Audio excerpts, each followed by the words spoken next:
folks, welcome back to another review with yours truly, Sam Healey. Today we're taking a look at this guy right here, Goblin Dice. It is a game for 2 to 6 players where goblins are racing across a course that is either randomly determined or from a course that's already in the box. And the first player to cross the finish line is the winner, or the last goblin standing, because that boulder's after you, is the winner. So let's take a look at how it plays, and we'll come back in a few moments.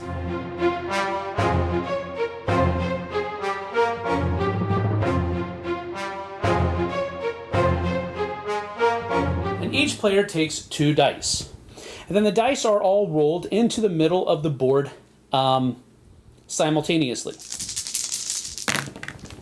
And then each person has to grab, one with their left hand and one with their right hand, one of the dice. They can't switch, and they can't change the number of pips that are on the dice, so everybody at the same time has to grab 1 dice each in each hand and put them back. Now, once all the dice have been rolled and then chosen, they can be used to do one of 2 different things. They can be used to move along the track, and if that's the case, you have to look at the numbers that are down here on the board. So if you rolled a 5, 4, or 3 in your left die, the one that you picked up with your left hand, you can move forward 1 space.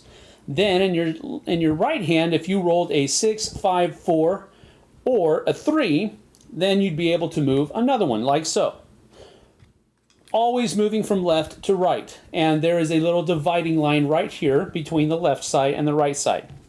The second thing you'd be able to do is use the special ability of each of the tiles that are there. The different abilities on the tile, for example, this one right here means that every other player that is on this tile would move back 1. This one is called Dash. And what this simply means is that if the person rolls a 4, 5, or 6 and they are on one of these 2 sides of the board, they can move 2 spaces ahead. This is called Goblin Luck. This means that if you roll a 4, 3, or 5 with your first die, the one in your left hand, you can re-roll your right-handed die and see if it's going to match one of these or the next tile. This one allows you to move the speed of the stone, the boulder that's chasing you through the course, down by 1.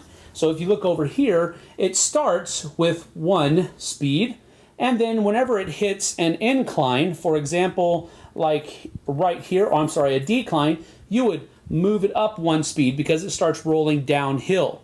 But then if it starts rolling back uphill, it's going to decrease by 1, and so forth and so on. On level ground, it stays the same. Now, the stone doesn't actually move until the end of the turn after all the goblins have moved, and it does have to move 3 spaces before it actually starts hitting the track. So there is a little bit of a buffer. So after all the dice have been chosen, the person who is able to enact their dice first is the person who's last in line. So since we're all tied right now, we go to the tiebreaker, which would be whoever has the least number of pips on one of their dice. So it would be this player right here, and they would be able to use a 2 first and then a 1, going from left to right again. So they could use the 2 or the 1 here to enact this ability of slowing the rock down, but it can never go past 1, so that's null in effect. And then these don't match the numbers that they rolled, so bad luck on this turn for this player. That player cannot do anything. This player over here, though, does have a 3, so we'll move them forward 1 because it matches down here. And then they also have a 2 on the second one, which doesn't match any of these, and this doesn't do any good, the special ability, so they cannot use their second die. Coming to this one, they have a 6 and a 4.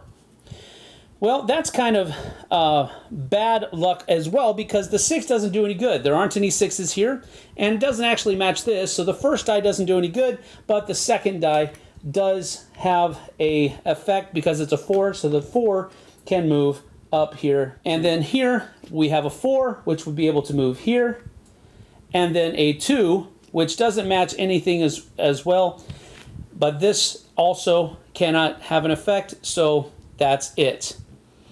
Then everybody will take their dice up. The rock would move. It is at a 1, so it moves 1 space, which is a decline, which means that it moves up 1 space there. And now the next round occurs. So the person who is in last place gets to go first after all the dice have been chosen. So this person gets to go 4, and then another 4, so they can come up here to this second spot.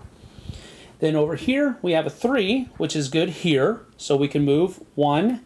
But then that 2 is a special ability, and we're going to go ahead and use that and move 2 forward. Then over here, we have a 3, which allows him to move forward 1, and then a 1, which doesn't have any effect. Then the last person here has a 3, and then a 4, and that is good.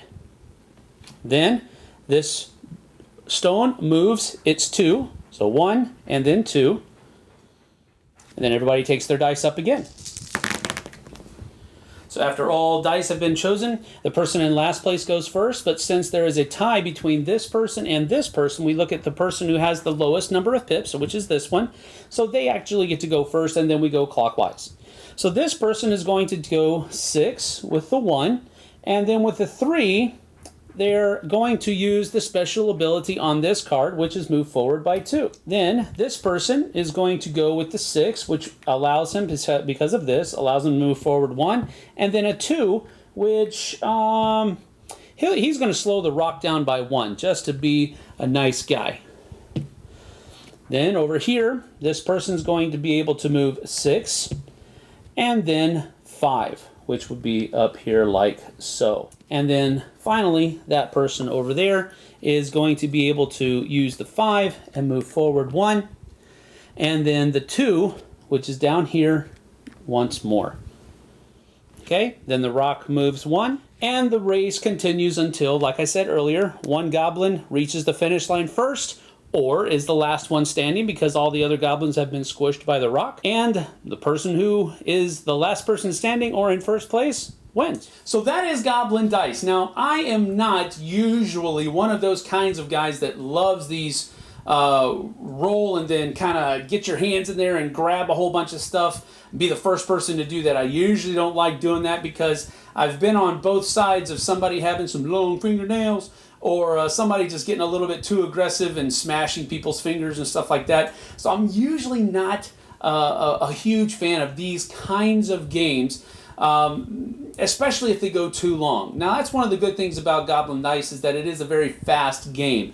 And there is a little bit of a player elimination thing, which normally would give me pause, but because this is such a fast game, I'm okay with it, because usually if a person gets knocked out, they just have to wait around for a few minutes while the game finishes, then they can jump in on the next round. So it's not that big of a deal, the player elimination here, and it's actually kind of comical because your goblin got squished by a big old boulder that's rolling down after all of you, and you're all kind of just chugging along trying to get away from that boulder. So rolling the dice and getting here and grabbing them and all that kind of stuff, having to do one with the left and then one with the right, that's kind of fiddly. I'm not really a proponent of that, but in this case, because the game is so light, because the game is so fast, okay, that's fine, no problems. I'm willing to give it a shot. I think the number of things that you have the ability to do can be greatly hindered. If you're one of those people that just can't quickly get in there and get the dice that you need because you're thinking, well, I could do this or I could do that, and you kind of choke up a little bit in your brain,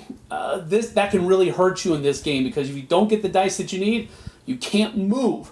There's no rule that says if you can't move at all, you move ahead one forward. So it's just like your guy's just standing there going, is there a race going on? That was kind of a down aspect for me, that they should have had some kind of aspect where you at least get to move one section forward so that there is still a chance that you're not going to get squished by that rock. It's a light, fun, easy game that has some replayability with it, because you do get a number of different tiles that you can choose your course randomly. You can pre-construct your own course. There's a lot of different ways that you can go. So all in all, Goblin Dice isn't a bad game. I think there's a lot of merit to what's going on here. The component quality is chintzy. All of the goblins look the same. And looking down on the cardboard stanchions, sometimes, depending on the lighting in the room that you're using, it's hard to differentiate between the different colored goblins. So in one of the games that we played, we actually had people standing their goblin up on their head just so that they could tell that's mine. The dice are just regular old dice, and I like the rounded corners. I'm a rounded corner dice kind of guy. The tiles that actually make up the course are actually not bad. These are pretty sturdy tiles, probably a shade under the quality of, say, a Carcassonne or something to that effect, but still much better than other games that I've seen that use tiles. So there is a plus in that area. So all in all, my overall thoughts is that Goblin Dice is a neat filler game. Probably falls within the 6 out of 10 category for me, because it's decent, but it's not great. But it is a neat little filler, and one that you might want to check out. So we'll see you on the flip side, folks.